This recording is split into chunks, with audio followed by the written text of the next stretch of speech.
Assalamualaikum warahmatullahi wabarakatuh. Salam, Om Swastiastu, Namo Buddhaya, Salam Kebajikan. Selamat pagi, salam sejahtera untuk kita semua. Kami dari kelompok 1 ingin memaparkan tentang sejarah hukum ketenagakerjaan. Sebelum memaparkan materi tersebut, izinkan kami memperkenalkan kelompok kami. Saya sendiri Muhammad Ikram Aswadi, NPM 21 33005 16002. Saya Dinar Fatimah dengan NPM 21930515601. Saya Dewi Lukman Arianti dengan NPM 213300516011. Saya Arita Nurul Aziza dengan NPM 2133050516001. Saya Muhammad Sewa dengan NPM 21330516009. Saya Anjar Menghamri, NPM 21330051 Ikram. Halo Din. Ikram, lu tau gak sih sejarah tentang hukum ketenagakerjaan? Tahu dong, yang gue tahu tuh dari hukum ketenagakerjaan itu salah satunya sejarah. Sejarah hukum ketenagakerjaan itu mulai awal-awal itu pada periode awal yang terjadi di Inggris pada tahun 750 Masehi. Nah, pada peradaban itu muncullah suatu perubahan yang terjadi di revolusi industri.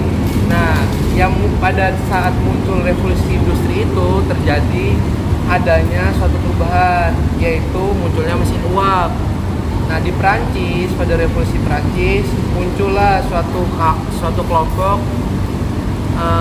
kelompok madani yang ingin menjadikan suatu perubahan atas hukum ketenagakerjaan itu sendiri. Itu Din, kalau dari gua. Kalau menurut lu sendiri gimana nih hukum ketenagakerjaan, Din? Kalau menurut gue sendiri sih, untuk negara Indonesia sendiri, hukum ketenagakerjaan melewati beberapa fase waktu yang dimulai sejak abad 120 Masehi. Sejak dulu Indonesia sudah mengenal budaya sistem gotong royong. Sistem pada gotong royong menunjukkan adanya sistem pengarahan institusi negara kerja dari luar kalangan keluarga untuk mengisi kekuatan tenaga. Yaudah, mungkin itu yang kami tahu tentang sejarah hukum ketenagakerjaan. Untuk lebih mendalam lagi, teman-teman kami ingin membahas tentang hukum ketenagakerjaan dan sejarahnya itu sendiri. Terima kasih. Hai guys, tahu gak sih tentang sejarah hukum sebelum pada masa reformasi? Dalam hal ini, buruh sangat memegang peranan yang sangat penting dalam kemerdekaan nasional melalui yang disebut dengan Laskar Buruh, Serikat Buruh, dan Kaum Buruh. Dinar, kamu tahu nggak sih tentang undang-undang yang mengatur hukum ketenagakerjaan? Tahu dong. Undang-Undang Nomor 12 Tahun 1948 menjelaskan tentang perlindungan buruh. Dan Undang-Undang Nomor 23 Tahun 1948 tentang pengawasan perburuhan. Undang-undang ini mencakup banyak aspek perlindungan bagi buruh, seperti larangan diskriminasi di tempat kerja, ketentuan 40 jam kerja dan 6 hari kerja seminggu, kewajiban perusahaan untuk menyediakan fasilitas perumahan, larangan mempekerjakan anak di bawah umur 14 tahun, termasuk juga menjamin hak perempuan untuk mengambil cuti haid dalam 2 hari sebulan dan cuti melahirkan selama 3 bulan. Sekian dari kami. Hei Amri, sini deh. Kenapa?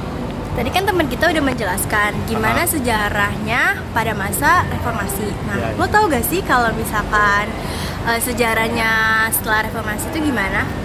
Yang gue tahu nih ya, pada masa reformasi itu peraturan perburuhan dan ketenagakerjaan itu berubah secara dinamis. Namun secara bersamaan pada saat itu masa pemerintahan berganti secara singkat juga. Seperti pada masa pemerintahan Presiden B.J. Habibie mengeluarkan surat keputusan presiden untuk perlindungan hak berorganisasi.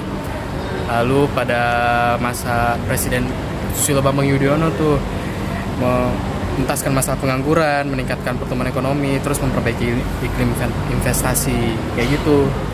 Oh, jadi perkembangan dasar hukum ketenagakerjaan terdiri dari 4 undang-undang. Iya. Yang pertama, Undang-Undang Nomor 21 Tahun 2000 tentang Serikat Pekerja. Yang kedua, Undang-Undang Nomor 13 Tahun 2003 tentang Ketenagakerjaan. Yang ketiga, Undang-Undang Nomor 2 Tahun 2004 tentang penyelesaian perselisihan hubungan industrial.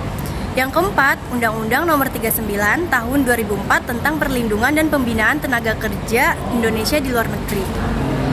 Sekian pemaparan dari kelompok kami, kurang lebihnya mohon maaf. Wassalamualaikum warahmatullahi wabarakatuh.